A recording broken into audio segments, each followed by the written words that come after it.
Warning. The views and opinions expressed do not necessarily reflect that of the HHN TV or its constituent entities. Furthermore, some parents may not find this content suitable for children as it contains explicit language and subject matter. Viewer discretion is advised.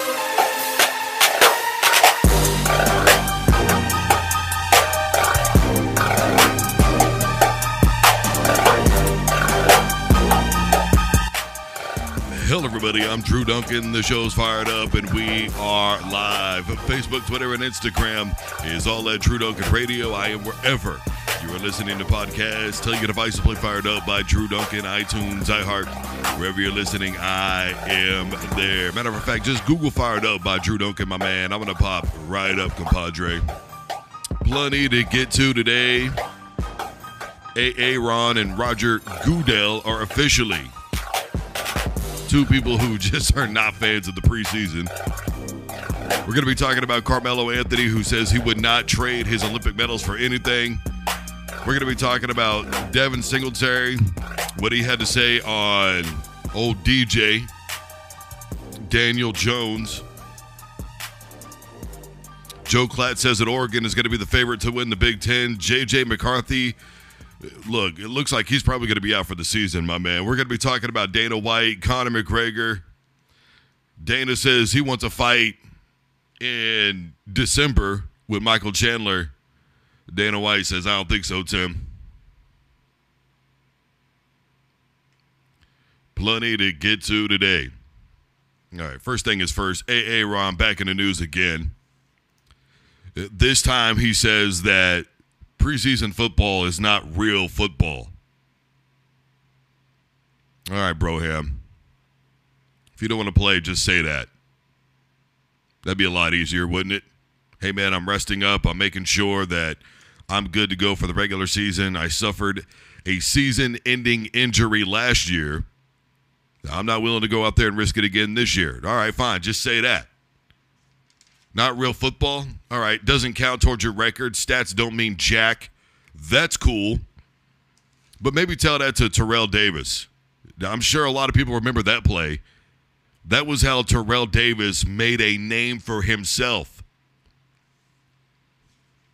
In fact, and the thing was, that play wasn't even at running back position. That play was on special teams. Right down the field, whap! Better tell that to Patrick Mahomes, Brody. There's not a single person who didn't watch Patrick Mahomes in his first preseason game and go, yo, the Chiefs are on to something. Maybe everybody else was wrong. That includes Uncle Shay. There were plenty of people saying that they did not see it with Patrick Mahomes. Everybody saw that first preseason game and their jaws dropped and went, I don't give a damn what these pundits are trying to tell me. Patrick Mahomes has got something. Speaking of Devin Singletary, what about him? What about Isaiah Likely? Baltimore Raven fan will probably tell you, yeah, no, I remember him making that catch, bro, in the preseason. Which, by the way, for anybody who's going to say, well, he only had 30 catches a season ago. You know what else he had? A 147 passer rating. Higher than any eligible player in the NFL. When you throw it to him, it's damn near a lock that he's going to catch it. What about Josh Norman? That was a big part of how he made a name for himself, especially early in his career. It was a preseason game.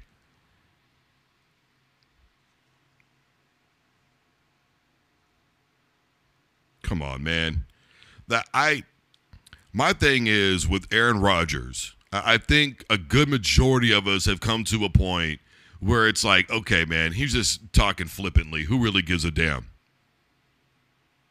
I think there are a lot of people that are fans of the Green Bay Packers that would now tell you, dude, at first I really missed him. Now I am so glad he is gone. He just willy-nilly says any damn thing he wants to. And, you know, here's the thing. It's not that he's out there saying everything that I disagree with. I mean, you look at what he talked about with the Chicago Bears, right? Caleb Williams, that situation. Every team is in a different place. It's not necessarily about win now. Sometimes, it takes a little while to develop a culture. And it's just really weird, though, I suppose, coming from him, because he was the one that wanted all of his buddies on the football team. They're my friend. I want to play with my friends. This isn't fair, guys. He can play really good. And when he's there, I feel safer. Well, that's nice, Ron. But honestly, no organization's going to give a damn, and no organization should give a damn. Because as long as they're the ones signing the checks, as long as they're the ones coaching the football team, it is their decision and not yours. Should quarterbacks have input on who they bring in? Of course. But that does not mean that they have to do it. And quarterbacks, damn sure, should never. And we don't need to draft a quarterback. Well, that's fine. That's your opinion, bro. But that's not the opinion of our coaches, our GM, our owner, and it damn sure is not the opinion of our scouts. They think that we need to do something, we're going to pull the trigger and make a move, bro. This ain't your house. There was a time when people regarded Aaron Rodgers as being a better quarterback than Tom Brady. 99% of it was because he was more athletic, right? And he did drag some pretty mediocre Green Bay football teams kicking and screaming. I mean, I think one year they started out 4-0, and they had more injuries than anybody through week 4 in the history of the NFL. They were using wide receivers as running backs. It had got bad in Green Bay. Nobody forgets that. I don't think anybody's going to dispute what type of quarterback Aaron Rodgers is. But it is okay for some to say, look, you're a great quarterback, bro, but you just don't understand your place. Your ego is way too out of control. Again, I maintain a good part of the reason why he went to the Jets was because he knew he could manipulate that situation any way he wanted to, because that franchise is desperate to win.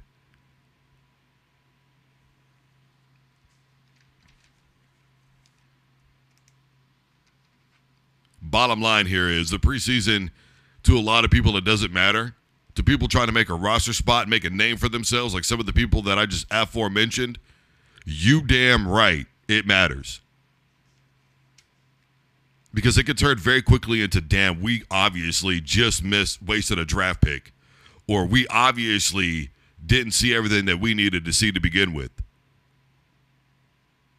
Terrell Davis is the case in point. Nobody was looking at him. He was like 5th down the pike. Come on, man. All right, Carmelo Anthony says that he would not trade his gold medals for an NBA championship. Look, I've said this before, and I'm going to say it again. People need to understand that whether they like it or not, Carmelo Anthony is a winner.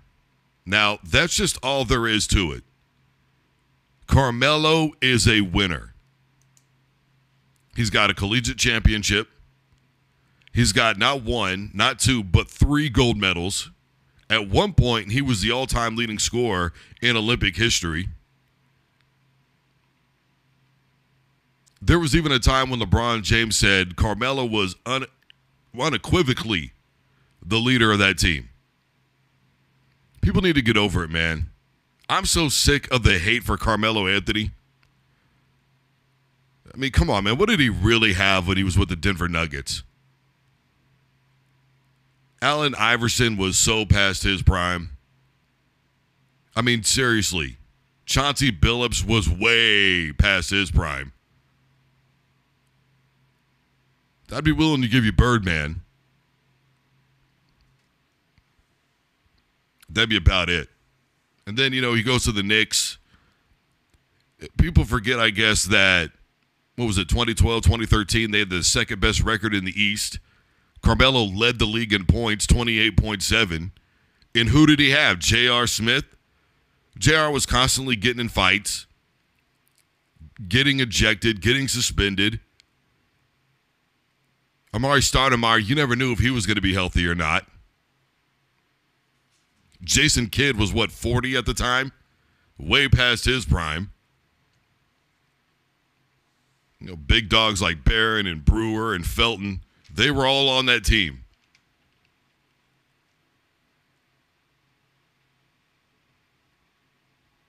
And, a lot of people thought at the time that he was making a mistake by not trying to get on Derrick Rose's team. Derrick Rose couldn't stay healthy either. Now, somebody's going to say that about Carmelo Anthony. Look, here's the difference. What was it, the next season they were 10-43 without him? Before that, they, if I remember correctly, had a winning record.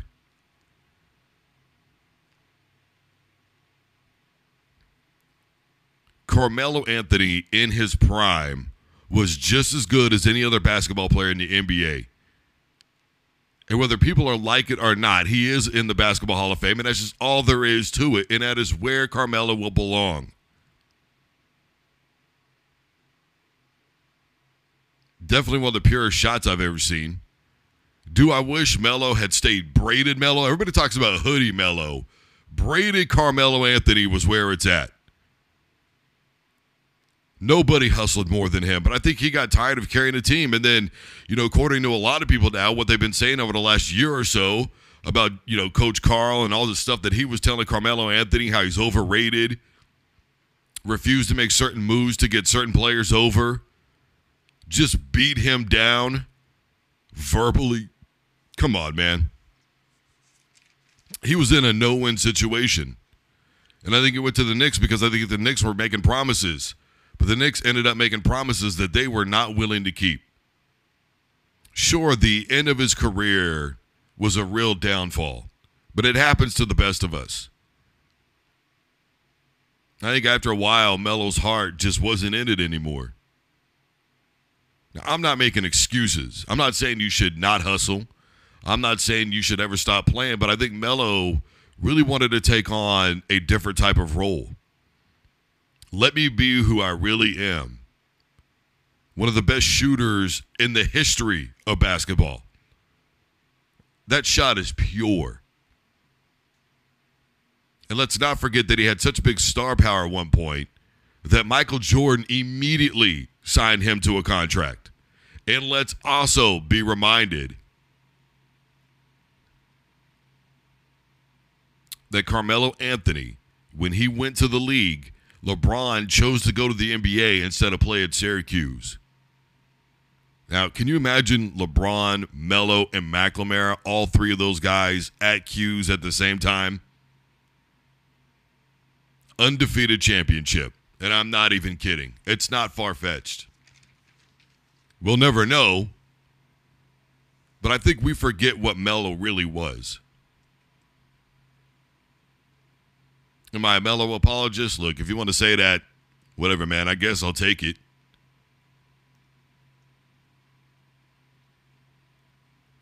But there have been very few people that have won all three. A collegiate championship, an NBA title, and an Olympic gold medal. The short list is people like Larry Bird, Michael Jordan. It's a very short list.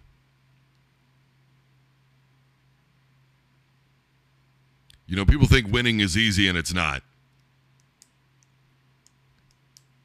Melo did a lot more with a lot less. Well, LeBron did this, and we're not talking about LeBron James right now. And to be honest with you, I am so sick of the LeBron-Michael debate that I could puke. Get off of that Two different players with two different styles in two different eras. Let that go. And whether anybody likes it or not, LeBron is great. Is he the greatest of all time? No. But he is great. And you're all going to miss him when he's gone, whether you like that or not. Well, Dana White, Conor McGregor, they're back at it again. Our MMA insider, Austin Ford, we now see eye to eye, I think, on Conor McGregor. One of the things that he said was, look, Conor McGregor pulled a power move and demonstrated the type of popularity and power that he has when he decided to make the fight with Michael Chandler. Me personally, I said, look, I think Conor McGregor just woke up one morning and decided, I think I want to get into a fight. Legitimately, I think that's what happened. And I think both are very true. Now, Conor McGregor is saying, make that fight for December. And Dana White just said, it's not happening this year, Brody. We're not doing that. We're scheduling out other fights, basically, is what he's saying. We got bigger fish to fry now. We've got people that are creating superstar power for themselves. We've got belts that need to be unified. We've got so many other things going on. We're not worried about you, Conor. That's legitimately what Dana White just said. Look, when this all went down initially, one of the things that I talked about was Conor McGregor did not just piss off fans. He got under the skin of Dana White. He enraged people who have stock in the UFC. He pissed off Michael Chandler. And look, whether or not you believe the toe thing was real or really that serious or whatever it may be, Dana White has clearly had enough. There was a time when Dana White would have said, look, we're good, champ, it's fine, and let Conor do whatever the hell he wanted to do because he was that big. Astronomical. Brody looked into the ionosphere and said, I can go there if I want to. Now, there's none of that. That time is officially done. The only redemption that Conor will get is if this fight is made and he wins. That's it. If he loses, I can almost promise you that Dana White will be 100% done. All right, bro, we really just don't need you here anymore. Because I am telling you right now, Conor woke up and decided that he wanted to fight Michael Chandler. And then about a month and a half in, Conor McGregor woke up and said, I haven't trained. I haven't done anything. I have not prepared myself mentally or physically to be in a fight. I got to get out of this. I got to get out of this right now. You know, that's when you realize how dangerous fighting really is. Because if you're not ready, the permanent damage that you can suffer, and if you don't believe me, ask David Rickles, the MVP fight. I mean, his eye literally exploded. And I remember I interviewed him about that, and I was just like, man, you know, what was going through your mind? Was it your kids or what? And he's like, look, I got a family, man. People can call me a quitter. They can be mad at me all they want to for that fight. I got a family. Now, that's the reality. It's partly Conor's fault for the way that we're looking at this because he literally had videos all over Instagram and Twitter of him kicking it. Female going down on him, licking his chest, doing shots, all this BS. He was not training for a fight. He was kicking it. And I know the Conor apologist is going to go, well, he doesn't need a fight. That's the difference. Okay, if he doesn't need to fight and he doesn't really want to fight, then why make the fight? Do you know how much money the UFC lost on him not showing up? Do you know that Las Vegas rules dictate that even if one fighter pulls out, fans are allowed to go and give that ticket back? Do you know what the gate was supposed to be on that thing? I think I read somewhere where the cost of a front row ticket for that thing was somewhere in the neighborhood of $20K. as a promoter, Dana White lost his ass on that fight. Do you really think that he's going to allow Conor McGregor to wake up and go, hey, man, I'm ready December, make the fight, bro? No, we're not doing that, bro. I can't trust you. I had you for International Fight Week, one of the biggest in all of combat sports. I've got this fear thing lined up. I don't need this from you, man. I got too many other things going on. Stuff that is literally bigger than you now. And look, it's not even about the wins and losses anymore with Conor. It's just about the fact that he's out here flippantly doing whatever the hell he feels like doing when he wakes up in the morning and trying to pull power moves every place he goes, and everybody's had it because they realize he is not taking anything seriously anymore. Dana White even said on Club Shay Shay, look, that type of money can change anybody. He's filthy rich. I'm not saying he didn't earn it. I'm not saying he didn't deserve it. I'm not saying any of those things. But what I'm saying is as a fighter, and really in just about any sport, you wake up and you realize the give back that is a responsibility of yours to the fans and the people that made you who you are. At the end of the day, without athletes, there are no fans. But once the fans are there and visible, they then decide who is important. And whether McGregor likes it or not, a majority of fans and people that matter have decided he is no longer a priority. Now, this is all there is to it.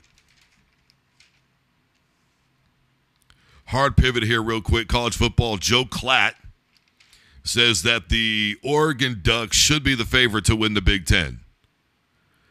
Well, here's my dilemma.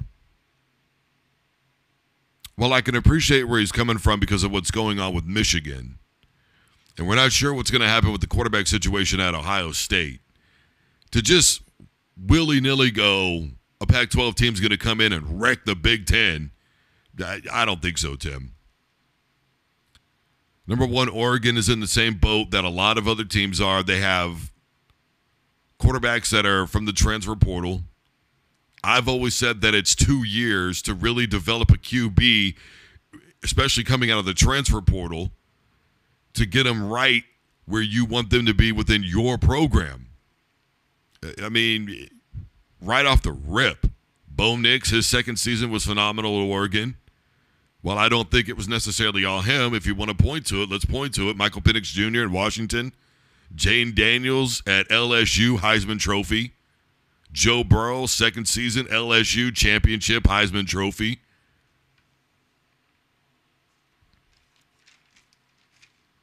And it's not a weather thing for me. It really is a toughness thing. It's a thing with me that I've felt that the Pac-12 has been overrated for the longest time. Between them and the Big 12, I can't decide who gets the better favor, or at least couldn't, I should say. We don't know what's going to happen with the Pac-12, but it is what it is.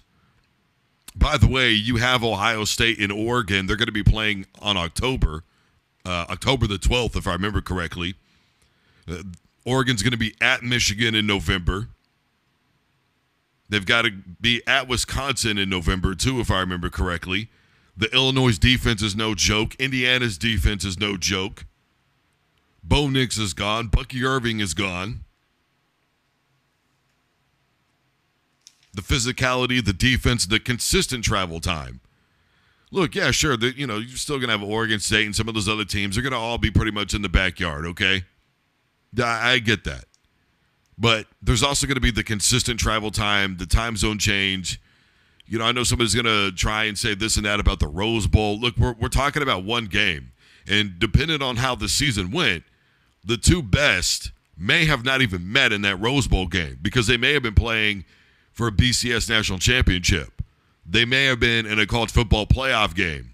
So we can't sit there and always say we always know who the Big Ten and Pac-12, who the best is out of those two conferences, predicated upon the Rose Bowl. We haven't been able to say that for a long time. It's just the way that it is. Now, I really think that we need to slow down with this preseason gab. This preseason gab is toxic and dangerous. I understand that he's got time to fill and a job to do, and that's fine. But we're all in the same boat, bro. I got a job to do. I got time to fill.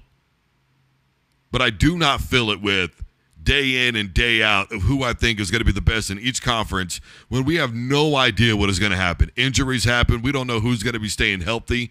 Sure, on the surface, Colorado, for instance, looks very improved. Very improved. But we don't know what in the hell is going to happen. With the addition of Utah,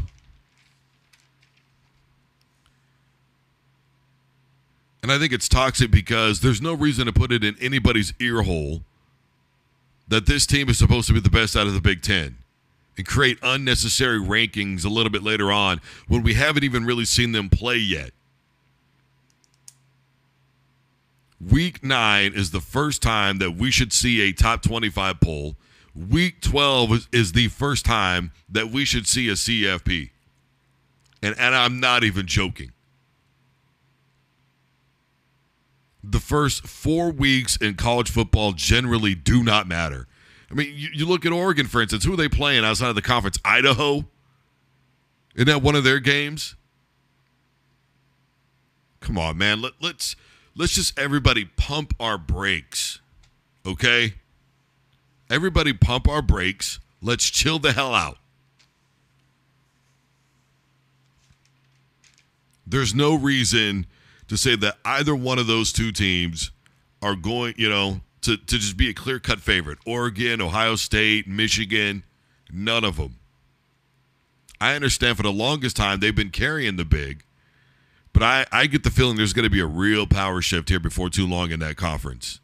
And I think it's going to be traditional big teams that are going to be the ones to do it. I don't think it's going to be really old Pac-12 teams coming in and just blowing the spot up like a bull in a china house. It's just not going to happen, bro. If I'm wrong, to hell with it. Honestly, it's no skin off my ass. I don't mind being wrong from time to time. But one of my biggest pet peeves has and always will be preseason top 25 polls. I haven't liked that since I was a kid.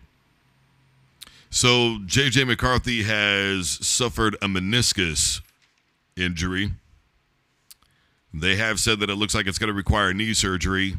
So now it's going to be up to either Sam Darnold or Jaren Hall to step up.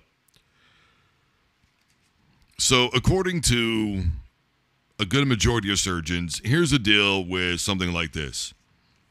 The recovery time for physical therapy alone, just depending on what type of surgery it is, can be 3 to 6 weeks or 3 to 6 months. Essentially, the season has been lost for J.J. McCarthy. That's just all there is to it. Now, did Minnesota waste a draft pick because of the injury? Look, as critical as I've been of J.J. McCarthy, and I have said over and over again that he needs a very specific system in order to be successful, doesn't mean that a draft pick was wasted because they did what they thought was best. And so I know Minnesota fans are going to be probably a little on edge and a little upset, but let's keep it a buck. He probably wasn't going to start anyway. I'm just being honest. I don't think it was going to happen. And the fact that Coach Harbaugh didn't take his own quarterback, that ought to tell everybody all they really need to know about McCarthy. And I'm saying that in the nicest way. Kid did what he did. He did his thing in the college football playoff. There is no denying what J.J. McCarthy accomplished in Michigan. I'm not here to dispute that whatsoever. What I am telling you, and again, I'm just keeping it a buck, is that he needed a very specific system. The defense was pretty damn good in Michigan. What does this mean for the Minnesota Vikings? Well, I'm not going to say that you got to go back to the drawing board, but then again, like I said, I don't think you were going to really put anything in seriously to him anyway, if I'm just being 100%. If I'm keeping it a buck, he wasn't a guy. And I know that people are going to think that it's crazy for Sam Darnold to start over a rookie who you drafted in the first round, and that's okay. But you're literally just coming off of Kirk Cousins. That was up and down. He had a major injury. It's not like they haven't been going a different direction with that football team to begin with. Dalvin Cook, anybody remember that whole thing?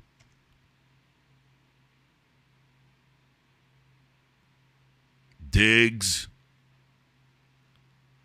I just, for me, I'm looking around and I'm going, I didn't see Minnesota as a contender to begin with. And I honestly think, if I'm just being brutally honest here, J.J. McCarthy wasn't going to get you to where you wanted to go anyways. And honestly, him sitting out, learning the playbook, being around the NFL locker room, learning how to, talk to the guys, trainers. Look, you could take this negative and flip it into a positive real quick. It also opens up the door for maybe he was playing hurt at Michigan. Who knows? Look, what I do know is this. For all these people talking about preseason injuries, you better go ask Teddy Bridgewater, Von Miller, and a host of others who did not get hurt in the preseason. They got hurt before the season even began. Joe Burrow, just last year. And then he played hurt all season long, basically. I mean, for as long as he could, anyway. And we don't need to be asking players to be doing that anyways. So what I am telling you is, this isn't the worst possible thing. Okay, I get it. He's losing a year. There's the potential of, look, if we're not having a great season and you didn't start him, then give him a couple of meaningful games, meaningful snaps, get him in there, see what he could potentially do, right? Kind of the Donovan McNabb scenario. He didn't start, the first part of the season. They went ahead and decided, okay, we're not going anywhere this year. Let's go ahead and give McNabb a couple of games. Get him in there, get him used to it. He's got to have to take some hits. Let's get him used to calling plays, timing, all that stuff. It's not the worst thing in the world. And it is something that you can come back from, okay? We're not talking about, an ACL, an Achilles. We're not discussing any of that. We're talking about a torn meniscus. But again, it's the type of surgery that matters, right? So that hasn't been confirmed yet by the Minnesota Vikings, what type of surgery this is going to be, because you have, what was it called, a menisca surgery, right? Or some extended word. Hell, man, I'm not a fucking doctor.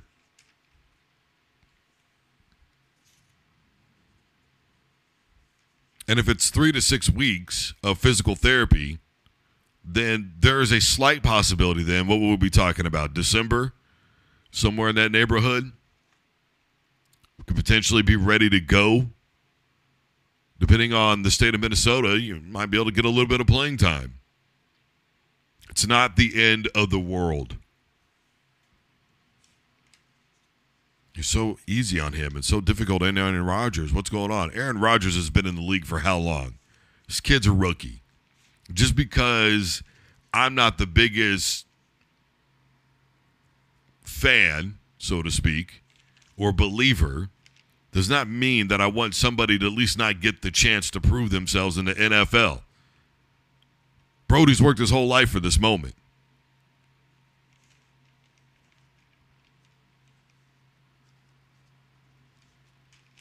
So there's that. All right, real quick here. Devin Singletary says that Daniel Jones is a dog. I know a dog when I see one. Well, I think the rest of us know a dog when we see one too, Broham. And I don't think that there's any of us out there that think that Daniel Jones is a dog. Look, he might be hardworking. That's fine. There's a lot of hardworking guys in the NFL that just cannot cut the mustard. It's the highest level, kid. And it's not for everybody. And that's okay. Great quarterbacks are not sitting around every street corner. All right? Tom Brady and Patrick Mahomes are not on every street corner in America. It's just the way that it is. Now, what is out there is a bunch of mid-card guys, basically. Now, do I think Daniel Jones is even mid-card? Do I think he should be a starter in the NFL? Well, if you're talking about the current NFL, are there any backups that I would take over him? Well, that's kind of a difficult question. Here's the bottom line. No, I don't think Daniel Jones is even a top 20 quarterback in the NFL right now. I would not be surprised if by the end of next season or by the beginning of next season, he's a backup. And we're about to really find out about Daniel Jones with no Saquon Barkley. Let's not forget that the season that was really good for Daniel Jones and the New York Giants was the year in which Saquon was basically healthy for the entire year. That team relied on him a lot more than they really realized. And that whole situation with him and the GM and all that, and that stupid-ass phone call and him basically treating it like it's a breakup. Hey, baby doll. You can go out there and you can do whatever you want and, you could date other people if you want to, but just do me a favor. Go ahead and come back and give me the chance to prove that I'm as good as all these other guys out there. Now, before my homies and fellas out there get their panties in a bunch, it does go both ways, okay? We're not here to debate relationships. If you want that bullshit drama, then go watch David Cooley or somebody else because I don't give a flying when I'm on this show. What I am saying is that's exactly how that situation was treated, like a toxic relationship. Hey, I don't mind if you go out and test the market. Just give me an opportunity to prove that I can do it too. Bro, the moment you let me go, I'm out of here. Promise me. Promises. I'd have said whatever I needed to be cordial and get off the damn phone too. And Saquon handled that situation like a pro. You may not like the holdout from the season prior, but I don't blame him. And yeah, Saquon, when I was looking at that football team last year, I thought, man, he gave up. He was looking to throw a block. And I'm just watching him, and kind of midway through, you could see him looking around, and he just kind of threw his hands up. Like, to hell with this. Nobody's playing. And as far as coaches on the hot seat and the dude being one of them, well, I got news for everybody. Should have been that way. One good year should not save anybody. And by the way, how'd they do in the playoffs? Bro, bye. You can't get anything out of anybody. I mean, I highly doubt he can motivate a peewee football team at this point. Seriously. With the Giants, there are a lot of problems from top to bottom. Top to bottom. And that phone call being all over social media was the same type of bad luck that it was for the Giants as it was for the Denver Broncos and how they handled that Russell Wilson situation. It's just not how you treat your superstars. I'm not saying he needs to beg and plead Saquon and all that stuff. And I get it. He didn't want the drama of the season before. I'm not saying Saquon is without any responsibility in this. What I am saying is it would have been very simple to be like, look, man, let's just get a deal done right now, Saquon. I got you on the line, bro. Let's get it done. Are you willing to work with us? Are you willing to work with us to get it done right now? Shoot your shot. You got him on the line. Why not do it? Because you're not really interested in keeping him. That's why. And that's the problem, and that's what everybody saw.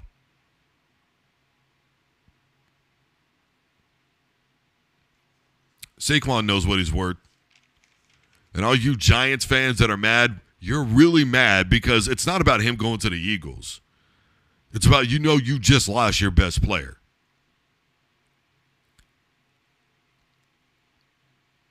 And Daniel Jones is about to get a hard dose real quick, along with the entire rest of the Giants football.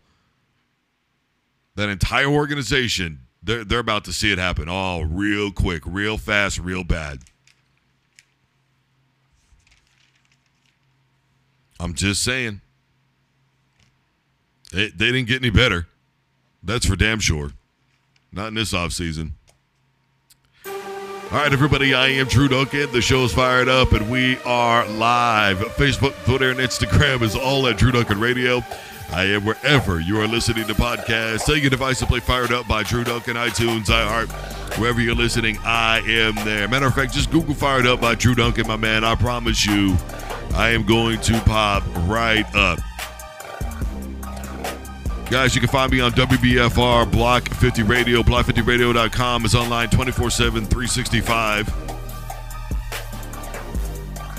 Got your Morning Zoo show. You got me following up right after that. I am on the HHN TV app. You can download wherever your Roku, your iPhone, your iPad, your Droid, any smart TV. Your local programming is next. Don't you dare touch that dial.